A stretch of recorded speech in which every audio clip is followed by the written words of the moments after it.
American government ఏదైతుందో recommendations ఇచ్చింది ఏందనంటే ఆర్ఎస్ఎస్ని ఇంకా రాని బ్యాన్ చేయాలా. భారత్కి సంబంధించిన ఏవైతే వెపన్స్ ఉంటాయో, ఆర్మ్స్ ఏవైతే ఉంటాయో ఇవన్నిటిని కూడా మనం హాల్ట్ చేయాలా. ఇది చేస్తున్నది ఎవరు అని అంటే వెనకటికి కూడా మనం మాట్లాడుకున్నాం ఈ సంస్థ గురించి. USCIRF రికమెండేషన్ శాంక్షన్స్ అని చెప్పి ఒకటి సంస్థ ఉన్నది. మనం ఆలోచించినప్పుడు అందులో క్లియర్ కట్గా పోతే మనకేం తెలుస్తుంది అంటే డాక్టర్ ఆసిఫ్ మహమ్మద్ అని చెప్పి ఒక పాకిస్తానీ ఎవడైతే అమెరికాకు పోయి 1990s మన సిటిజన్షిప్ తీసుకున్నాడు అమెరికాది, వాడు ఇవి రికమెండేషన్స్ చేస్తాడు. దరిద్రం ఏంటంటే మన భారత్లో కూడా ఇటువంటి దరిద్రాలు ఉన్నారు. వీళ్ళు మహిళలు అయిపోతారు, కొంతమంది లీడర్ ఆఫ్ ది అపోజిషన్లు అయిపోతారు. నోరు పొద్దున కంట్రోల్ పెట్టుకోవాలంటే చాలా చాలా బాధాకరంగా ఉంటుంది సీరియస్గా. Supriya Shrinate RSS should be ban అని చెప్పి పెద్ద ట్వీటే కొడుతుంది ఆమె. RSS రిలీజియస్ ఫ్రీడమ్ని, టాలరెన్స్ లెవెల్ని ఇవన్నిటిని భంగుపరుస్తున్నది అని చెప్పి వీళ్ళు మాట్లాడతారు. వీళ్ళకు PDF మంచిది, పీపుల్స్ వార్ మంచిది, లెఫ్ట్ మంచిది, మన SFIలు మంచివి, ఇవన్నీ మంచి వీళ్ళకు. కేవలం RSSతోనే వీళ్ళకు ప్రాబ్లం. బట్ మహాత్మా గాంధీ గారు అయితే కాంగ్రెస్ని తీసేయాలని అన్నారు కదా దేశంలోకి. స్వతంత్రం వచ్చిన తర్వాత ఇక కాంగ్రెస్ ఎందుకు అని అన్నారు. భారత్కి అగెయిన్స్ట్గా ఎవడన్నా ఉన్నాడు అని అంటే స్వదేశీయుడే ఉన్నాడు. కాంగ్రెస్ రూపంలో మనందరికీ పరిచయం అవుతూనే ఉన్నాడు. మన భారతదేశంలో కూడా ChatGPTలో కొట్టాలా who is the best comedian who is illogical in nature అని చెప్పి కొడితే ChatGPT కూడా పేరు చెప్తుంది. ఆయన ఎవరో, ఆయన ఏ పొజిషన్లో ఉన్నాడో, ఏ ఫేక్ గాంధీ కుటుంబానికి చెందిండా లేకపోతే మళ్ళీ వేరే కుటుంబానికి చెందిండా అనేది కూడా ChatGPT క్లియర్ కట్గా చెప్తుందంట ఇవాళ రేపు. Gautam Model School, Sun City branch, admissions are open for 2026. No admission fee, free school uniform and also bus transportation available for nursery to 10th class. Hurry up. Address, Sun City branch opposite Kasturba Trust. Limited seats. Contact us now 8121573123 and 8977113123. First Chittala American government ఏదైతుందో sanctions పెట్టింది, recommendations ఇచ్చింది. ఏందనంటే RSSని ఇంకా రాని ban చేయాలా, అమెరికాలో ban చేయాలా అని. United states international religious freedom ఏదైతుందో భారత్ని కమిషన్ చేస్తుంది, రికమెండేషన్స్ ఇస్తుంది. ఏందనంటే RSSని ఇంకా రాని కంప్లీట్గా అమెరికా నుంచి బ్యాన్ చేయాలని చెప్తారు. ఇదే కాకుండా కంప్లీట్గా ఈ రికమెండేషన్స్లో ఏమేమి ఉంటాయనంటే భారత్కి సంబంధించిన ఏవైతే వెపన్స్ ఉంటాయో, ఆర్మ్స్ ఏవైతే ఉంటాయో ఇవన్నిటిని కూడా మనం హాల్ట్ చేయాలా. ఎందుకనంటే అమెరికా యొక్క సిటిజన్ల ఏమంటారు శ్రేయస్సుకు పనిచేస్తలేదు భారత్, ఆర్ సపోర్ట్ చేస్తలేదు భారత్, వాళ్ళకు అగెయిన్స్ట్గా పనిచేస్తుంది భారత్. సో భారత్కి సంబంధించిన ఏదైతే US మిలిటరీ ట్రేడ్ ఏదైతే ఉందో ఆ టైస్ ఏవైతే ఉన్నాయో భారత్తో మనం కంప్లీట్గా అది తీసేసుకుందాం. ఎందుకంటే భారత్లో రిలీజియస్ ఫ్రీడమ్ లేదు అని చెప్పి ఒక రికమెండేషన్స్ ఇంకా శాంక్షన్స్ US గవర్నమెంట్కి ఇస్తారు. ఎవరిచ్చిండ్రు, ఏమిచ్చిండ్రు, ఎందుకు ఇచ్చిండ్రు ఇవన్నీ మనము ఖచ్చితంగా మాట్లాడతాం. అయితే RSSని బ్యాన్ చేస్తారట, రాని కూడా బ్యాన్ చేస్తారట. అంటే ఇట్లాంటివి ఎందుకు వస్తాయి, ఎందుకు రావాల్సి వస్తాయి అని చెప్పి మనం ఆలోచిస్తే ఇందులో చాలా కీలకమైన అంశాలు ఉంటాయి ఫ్రెండ్స్. భారత్ మీద ఒక పెద్ద కుట్రనే కనిపిస్తుంది. ఇది చేస్తున్నది ఎవరు అని అంటే వెనకటికి కూడా మనం మాట్లాడుకున్నాం ఈ సంస్థ గురించి. USCIRF రికమెండేషన్ శాంక్షన్స్ అని చెప్పి ఒకటి సంస్థ ఉన్నది.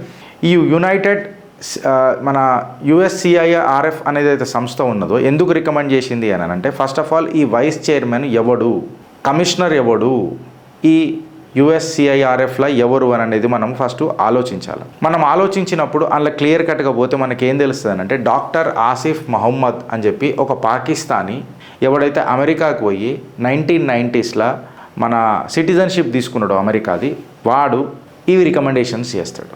ఇది ఇంకెవడు చేస్తాడు చెప్పును. అయితే దరిద్రం ఏందనంటే వీడు చేసిన పాకిస్తాన్ నుంచి పోయి RSS మీద లేదా మన రా మీద బ్యాన్ పెడదా అని అంటున్నాడు. భారత్కి సంబంధించిన ఏవైతే వెపన్స్ ఉంటాయో వాటిని ఆపుదామని చూస్తున్నాడు. ఇవన్నిటి మీద పాకిస్తానోడు కలగంటున్నాడు అని అంటే ఒప్పుకోవచ్చు. అంటే ఇవన్నీ పాకిస్తాన్ కదా, వాడు అమెరికాలో సెటిల్ అయితే ఎక్కడైతే. దరిద్రం ఏంటంటే మన భారత్లో కూడా ఇటువంటి దరిద్రాలు ఉన్నారు. వీళ్ళు మహిళలు అయిపోతారు, కొంతమంది లీడర్ ఆఫ్ ది అపోజిషన్లు అయిపోతారు. నోరు పొద్దున కంట్రోల్ పెట్టుకోవాలంటే చాలా చాలా బాధాకరంగా ఉంటుంది సీరియస్గా. Supriya Shrinate RSS should be ban అని చెప్పి పెద్ద ట్వీటే కొడుతుంది ఆమె. ఇక్కడ పెట్టినాం కదా, ఆమె ఏమని రాస్తుంది అని అంటే కంప్లీట్గా USCIRF ఏదైతే ఉందో ట్రంప్ అడ్మినిస్ట్రేషన్ ఏదైతుందో RSS is responsible for tolerance of severe violations in religious freedom in India. RSS religious ఫ్రీడమ్ని, టాలరెన్స్ లెవెల్ని ఇవన్నిటిని భంగుపరుస్తున్నది అని చెప్పి వీళ్ళు మాట్లాడతారు. వీళ్ళకు PDF మంచిది, పీపుల్స్ వార్ మంచిది, లెఫ్ట్ మంచిది, మన SFIలు మంచివి, ఇవన్నీ మంచి వీళ్ళకు. కేవలం RSSతోనే వీళ్ళకు ప్రాబ్లం. ఎందుకు చెప్పాలా, RSS వీళ్ళని అడ్డిర కొడుతుంది కాబట్టి. వీళ్ళు చేసే ఒకటా రెండా ఎన్ని వింగ్స్ ఉంటాయి RSSలో మనకందరికీ తెలియదా? అంటే ఒక కుటుంబం కూడా ఎట్లా ఉండాలో అనేది ఆర్ఎస్ఎస్లో మనం డిస్కస్ చేస్తామని అంటే అది ఎంత ఫ్యామిలీ ఓరియంటెడ్ ఆర్ ఎంత భారత్ ఓరియంటెడ్ అనేది మనం అర్థం చేసుకోవాలి. ఈ రికమెండేషన్స్ ఏం అడుగుతున్నారు అని అంటే ఇమ్మీడియట్గా ఆర్ఎస్ఎస్ని బ్యాన్ చేయాలన్నట. ఇక సుప్రీం కోర్టు రాస్తుంది ఆర్ఎస్ఎస్ అసెట్స్ని కూడా ఫ్రీ చేయాలంట. బ్యాన్ ఆఫ్ ఆర్ఎస్ఎస్ పీపుల్ యుఎస్ని కూడా మనం అది చేసేయాలన్నట. మహాత్మా గాంధీ గారి అసాసినేషన్కి కూడా ఆర్ఎస్ఎస్ కారణము అని చెప్పి చెప్తారు. అది మహేష్ అదేమంటారు నాథురామ్ గాడ్సే గారు ఎన్నోసార్లు చెప్పారు ఏందని అంటే నాకు ఆర్ఎస్ఎస్కి సంబంధమే లేదు అని చెప్పి ఎన్నోసార్లు చెప్పినా వీళ్ళు మళ్ళీ అదే పంచాయతీ తీసుకొని వస్తారు. సర్దార్ పటేల్ గారు కూడా ఆర్ఎస్ఎస్ని బ్యాన్ చేసిరు వెనకటికి అని చెప్పి చెప్తారు. సర్దార్ పటేల్ గారిని తీసుకొని వస్తున్నారు. ఇప్పుడు ఆయనను మలాయిన్ చేయనికే చూస్తున్నారు. సర్దార్ పటేల్ గారు కూడా ఎన్నోసార్లు ఎన్నో రకాలుగా సూచన ఇచ్చారు. అదంతా ఎందుకు సుప్రియ? మీ ఫేక్ గాంధీ ఏదైతే పంచాయతీ పెట్టుకొని నడుపుతారు చూడు మీరు పేరు, ఆ ఫేక్ గాంధీలా ఒరిజినల్ గాంధీ క్లియర్ కట్గా చెప్పిండు కాంగ్రెస్ ఎందుకు మనకు స్వతంత్రం వచ్చిన తర్వాత అని. మళ్ళీ ఆ రికమెండేషన్స్ కూడా చెప్పాలి కదా. ఇప్పుడు నేనేం అడుగుతున్నానంటే అమెరికాలో పోయి మీరు ఆర్ఎస్ఎస్ని బ్యాన్ చేస్తానంటారు, రాని బ్యాన్ చేస్తానంటారు. సరే రా అంటే పెద్ద ఒక స్పై ఏజెన్సీ ఎక్సెట్రా మీరు ఏమన్నా అనుకొని ఏదైనా చేసి ఎవడైనా ఖుఫియా ఏజెన్సీలు మన భూగడ్డ మీద ఉంటే ఎవరికైనా బదిలేస్తుంది. కాబట్టి నువ్వు ఆర్ఎస్ఎస్ని బ్యాన్ చేస్తా అని చెప్పి చెప్తున్నావు కదా. మళ్ళీ వెనకటికి పూల్వాలా చాచా నెహ్రూ ఏమేమి చేసిండు కథలన్నీ కూడా మనం డిస్కస్ చేసుకోవాలి కదా. ఏ రకంగా కమ్యూనల్ టెన్షన్స్ అయితే ఎవరికి ఎట్లా ఎప్పుడు ఏ రకంగా కాంగ్రెస్ మద్దతు తెలిపిందని మాట్లాడుకోవాలి కదా. మళ్ళీ సిక్కుల పంచాయతీ కాడికేని ఖిలాఫత్ మూమెంట్ కాడికేని మొత్తం తీసుకురావాలి కదా. గాంధీ గారు అయితే మళ్ళీ వెనకటికి కాంగ్రెస్నే బ్యాన్ చేయమని అన్నారు కదా. కాంగ్రెస్ని ఖతం చేయమని అన్నారు. మీరు బ్యాన్ చేయమని అంటారు అంటే మళ్ళీ తర్వాత కొన్ని రోజులకు బ్యాన్ లిఫ్ట్ కూడా చేయొచ్చు. బట్ మహాత్మా గాంధీ గారు అయితే కాంగ్రెస్ని తీసేయాలని అన్నారు కదా. దేశంలోకి స్వతంత్రం వచ్చిన తర్వాత ఇక కాంగ్రెస్ ఎందుకు అని అన్నారు. అమెరికా వాడు ఏ రకంగా మాట్లాడిండు పక్కకు పెట్టుర్రు. భారత్ మీద భారత్కి ఖిలాఫ్ భారత్కి అగెయిన్స్ట్గా ఎవడన్నా ఉన్నాడు అని అంటే స్వదేశీయుడే ఉన్నాడు. కాంగ్రెస్ రూపంలో మనందరికీ పరిచయం అవుతూనే ఉన్నాడు. ఇండియన్ కాంగ్రెస్ పార్టీ కూడా ఎన్నోసార్లు ఆర్ఎస్ఎస్ని బ్యాన్ చేస్తానన్నది. రాహుల్ గాంధీ అయితే వాయిస్ ఆఫ్ ఎరేజ్గా డైరెక్ట్గా చెప్పిండు ఏందని అంటే నేను ఆర్ఎస్ఎస్ని మేము ప్రభుత్వంలోకి వస్తే బ్యాన్ చేస్తాము అని చెప్పిండు. ఆయననైతే డైరెక్ట్గా అన్నాడు మన ఐకమత్యానికి ఒక విషం ఏదైనా ఉన్నది అని అంటే అది ఆర్ఎస్ఎస్ అని చెప్పిండు. కాకపోతే ఈ రికమెండేషన్ ఏదైతే ఉన్నదో చూడు, ఇది రికమెండేషనే ఉండవచ్చు, అడ్వైజరీయే ఉండవచ్చు. బట్ ఇంత విషయం ఎందుకు అని చెప్పి నేను మాట్లాడుతున్నా.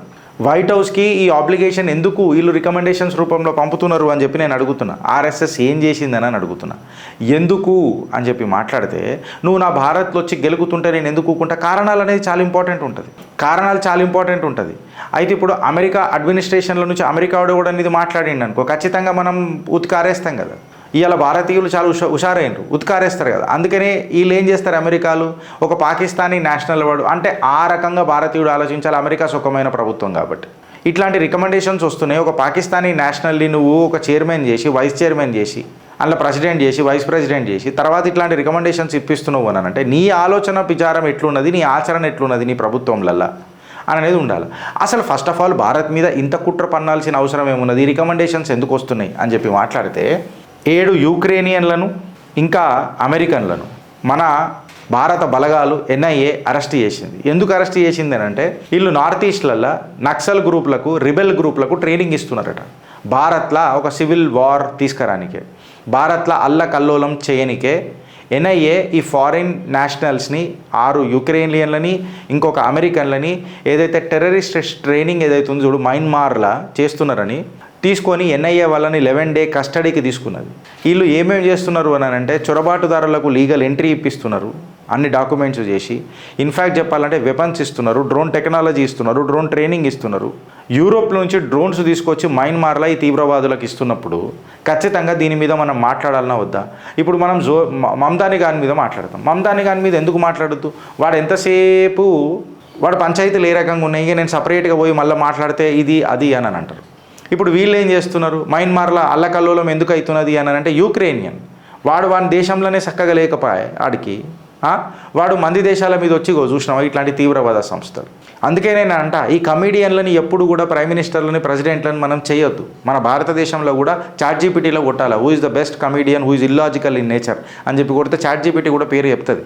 ఆయన ఎవరో, ఆయన ఏ పొజిషన్లో ఉన్నాడో, ఏ ఫేక్ గాంధీ కుటుంబానికి చెందిండా లేకపోతే మళ్ళీ వేరే కుటుంబానికి చెందిండా అనేది కూడా చాట్జీపీటీ క్లియర్ కట్గా చెప్తుందంట. ఇవాళ రేపు నేను అనలే, హేమంత బిశ్వా శర్మ గారు అని అన్నారు. మళ్ళీ నువ్వు నా భారత భూభాగంకి వచ్చి తీవ్రవాద సంస్థలకు ట్రైనింగ్ ఇచ్చి ఫారిన్ నేషనల్స్ రూపంలో ఇక్కడికి వచ్చి యూక్రేనియన్ ప్లస్ అమెరికా ఎవడు కాంబినేషన్ ఇది? అమెరికా కాంబినేషనా కాదా? యూక్రెయిన్కి మద్దతు ఎవడు తెలుపుతున్నాడు? అమెరికా వాడే కదా. డ్రోన్ టెక్నాలజీ ఎవరి దగ్గరికి ఇప్పుడు గజర బాగా మనం పేరింటున్నాం యూక్రెయిన్ దగ్గరనే కదా. వాడు యూరోప్ డ్రోన్లు తీసుకొని వచ్చి భారత్లో పెట్టి ఆ ట్రైనింగ్ ఇచ్చి మైన్మార్లల్లో చల్లగా ఉండకుండా వాళ్ళకి ఏదో ఒకటి కావాలి కదా. ఆడొకటి క్రిస్టియన్ ఐలాండ్ అనేది అంటున్నారు కదా. ఇది అవుతున్నప్పుడు మనం ఖచ్చితంగా మాట్లాడాలన్నా వద్దా? మాట్లాడాలి కదా. మనం మాట్లాడితే అవి అమెరికన్ల మీద భారత్లో కుట్ర జరుగుతున్నది. ఎందుకు జరుగుతున్నది రాబాయ్? నువ్వు వచ్చి కుట్ర చేస్తే కుట్ర ఏందని చెప్పి మేము మాట్లాడుతున్నాం తప్ప మాకు స్పెసిఫికల్గా మీతో పంచాయతీ ఏమున్నది? వీడికి ఆగలే. ఇంకా ఘోరంగా ఉన్నది పరిస్థితి. ఏందనంటే ఈమె చూడనికే మంచిగా ఉంటుందొచ్చు, కాకపోతే గుణం గలీజ్. డైరెక్ట్గా మాట్లాడుతున్నా. If I am called as a racist, yes please call me as a racist. No problem యార్. ఈమె యుఎస్ కమెంటేటర్ లౌరా అని అంట. పేరు కూడా మస్తుంది కదా రైమింగ్లో, లౌరా. రైమింగ్లు ఇంకా మీరు పెట్టుకోవచ్చు, వస్తూనే ఉంటాయి కమెంట్లలో, నాకు తెలుసు. ఈమె భారత్కి ఖిలాఫ్ మాట్లాడుతుంటుంది. ఈమె ఇప్పుడు ఒక ఇండియా టుడే ఏదైతే కాన్క్లేవ్ జరుగుతుందో 2026లో ఆమె వస్తున్నది. ఆమె ఎట్లా రాస్తుంది చూడుర్రి మొత్తం మీరు. Looking forward speaking at India today conclave 2026 conference in this week అని చెప్పి ఆమె రాస్తుంది. నేనేమంటున్నా అంటే లారా, మీరు రావచ్చు, మాట్లాడొచ్చు. భారత్ అగర్ వీజా ఇస్తే మీరు రావచ్చు, మాట్లాడవచ్చు, ఇండియా కాన్క్లేవ్లో పార్టిసిపేట్ కూడా చేయొచ్చు. కాకపోతే నువ్వు నా భారత్ను ఉద్దేశించి ఏదైనా మాట్లాడితేనే నాకు బగబగ మండుతుంది. అప్పుడు ఆడదాని వన్న పంచాయతీ కూడా నేను మర్చిపోతాను. ఎందుకంటే నా దేశాన్ని దూషించేటప్పుడు ఆబ్వియస్గా నువ్వు మొగనా ఆడనా అన్నది పెద్దగా నాకు ఉండదు. నీకు రిజర్వేషన్ ఏముండదు. Obviously you are not an Indian citizen as well. So నాకు ఏ కేసు కూడా వర్తించదు. ఉతికి పాడేస్తాం.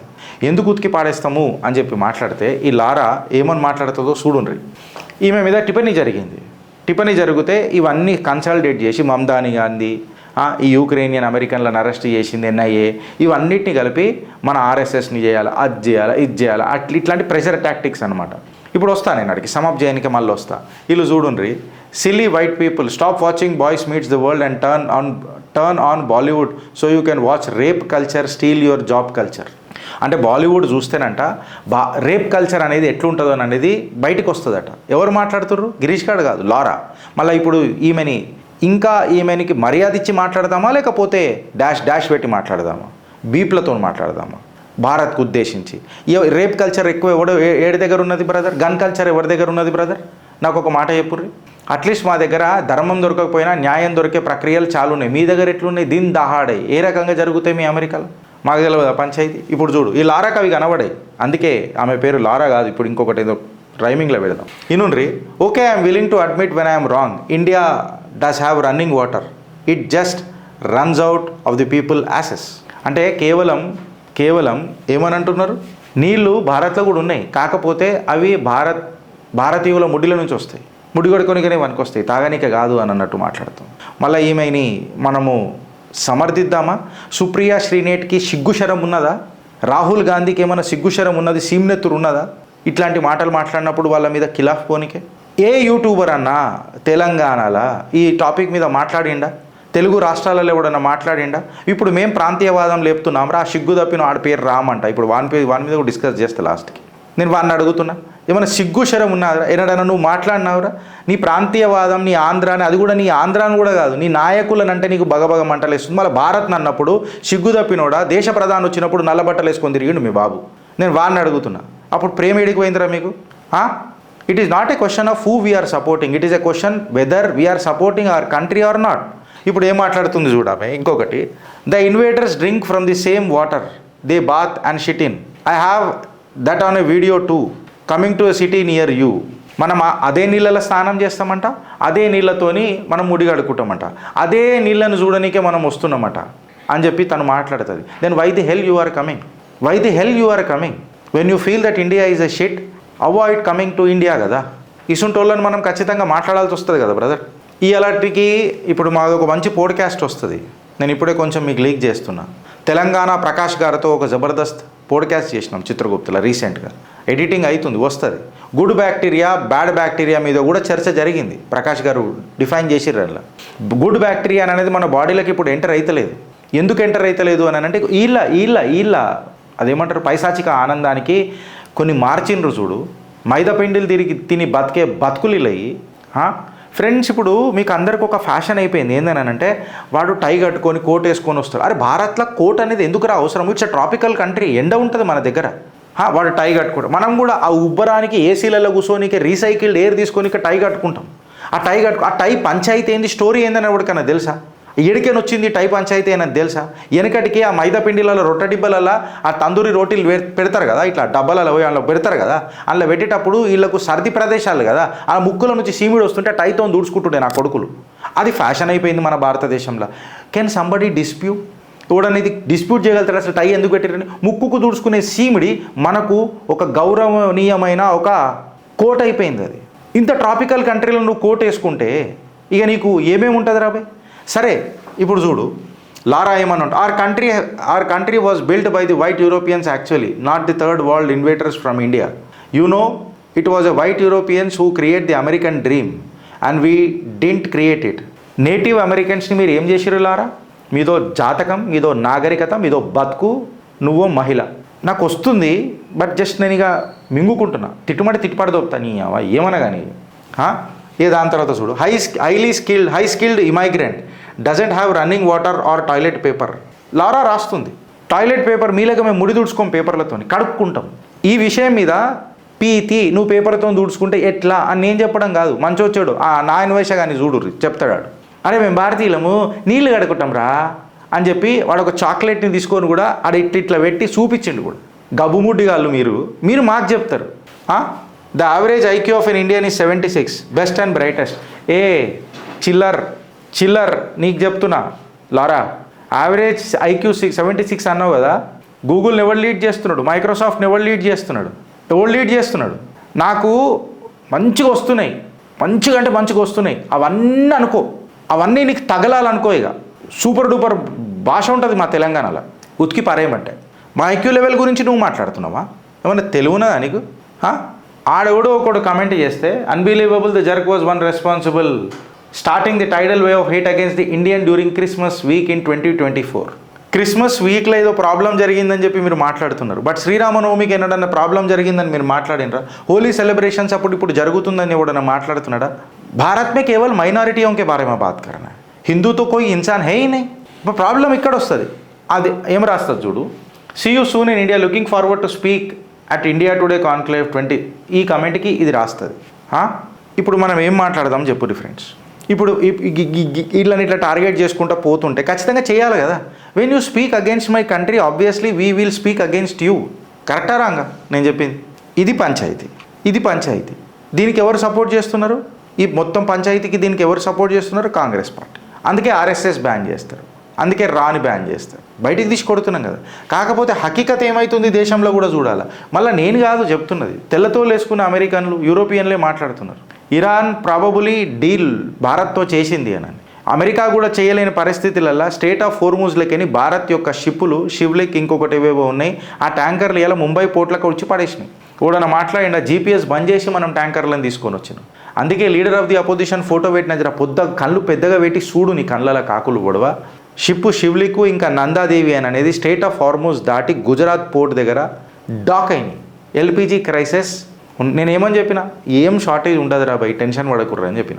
ఈ దేశానికి ఎట్లాంటి వాడు ప్రైమ్ మినిస్టర్ అయ్యిండు అని అంటే, భారత్ని ఆయన కంటే అత్యంతగా ఎవడు ప్రేమించాడు. మనం కూడా ఆయనను అత్యంత ప్రేమిస్తాం కాబట్టి ప్రేమించినోడి మీదనే కదా అప్పుడప్పుడు కోపం వస్తుంది, ఇది ఎందుకు కాలేదని. వచ్చినప్పుడు ఖచ్చితంగా మాట్లాడతాం మేము కూడా.